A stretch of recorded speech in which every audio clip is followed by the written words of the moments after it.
One of the things about hate, criticism, and negative comments is so often they're right until they're proven wrong.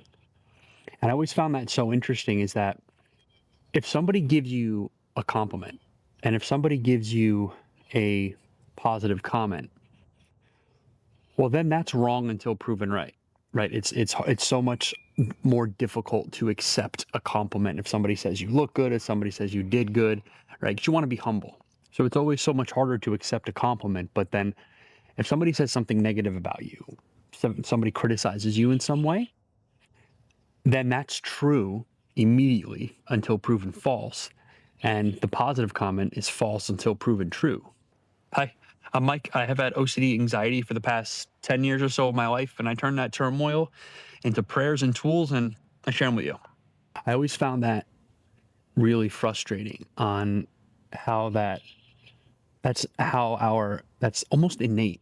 I feel that it really is. It's something that is instilled in all of us. We're always taught to question the good, but immediately accept the bad. At least for me, that's what I've seen. It's sort of a maladaptive trait.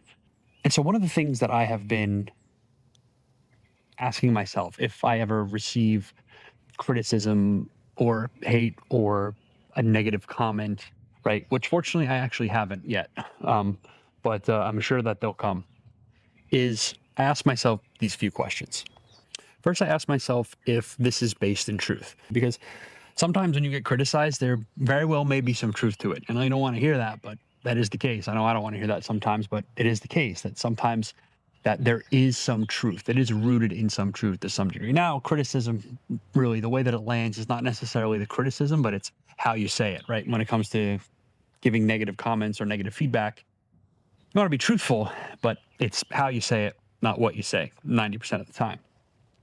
So I was thinking to myself, okay, is this comment, is this criticism based in truth? And that's something you have to answer yourself. Is this something that is based in truth? Is there some degree of truth to this criticism that I'm receiving in some way? Sometimes there may be a little bit, sometimes there may be a lot, maybe it's based a little bit in truth. That's something that you're going to have to determine. And the next question that I would ask myself is the source in which I am getting this criticism from a credible source? Right? Does this person know everything about the situation? Does this person know, or at least a lot about me? Does this person know a lot about the situation? Right? That's something you also have to ask yourself. Is the source of this criticism, is the source of this negativity coming from a credible source? Right? Because so often that's actually not the case. The person who is criticizing you could be a family member, could be a friend, could be a stranger, often doesn't know the whole story. And if they don't know the whole story, how could what they say possibly hold any weight, right? How could what they say possibly hold the weight that you're allowing it to hold at times? So ask yourself, is the source in which this comment coming from credible? Do they know about my situation? Do they understand my situation, right? Not only do they know about it, but do they understand the situation? And then the last question I ask myself is, well, does this person have my best interest at heart? Often, again, especially when it comes to criticism online and when it comes to criticisms from strangers, you have no idea whether or not this person has your best interest at heart. And more often than not, they probably don't, right? I wouldn't say, I really wouldn't say if there's a stranger who can take the time out of their day to try and bring you down or to try and give you some criticism and hate, they do not have your best interest at heart.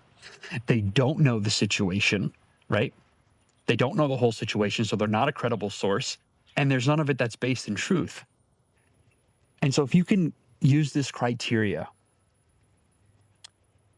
to filter out what real criticism is and what criticism you can take to help yourself to be better, and what's just hate, and what's just garbage, and what's just negativity, right?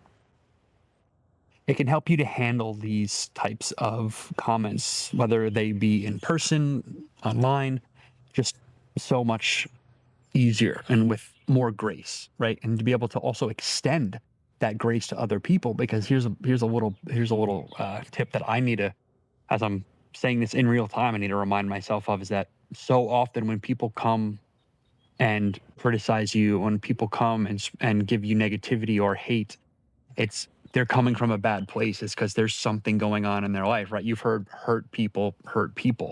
And so they're not in a good place. And so often because they're not in a good place, they spew that to others.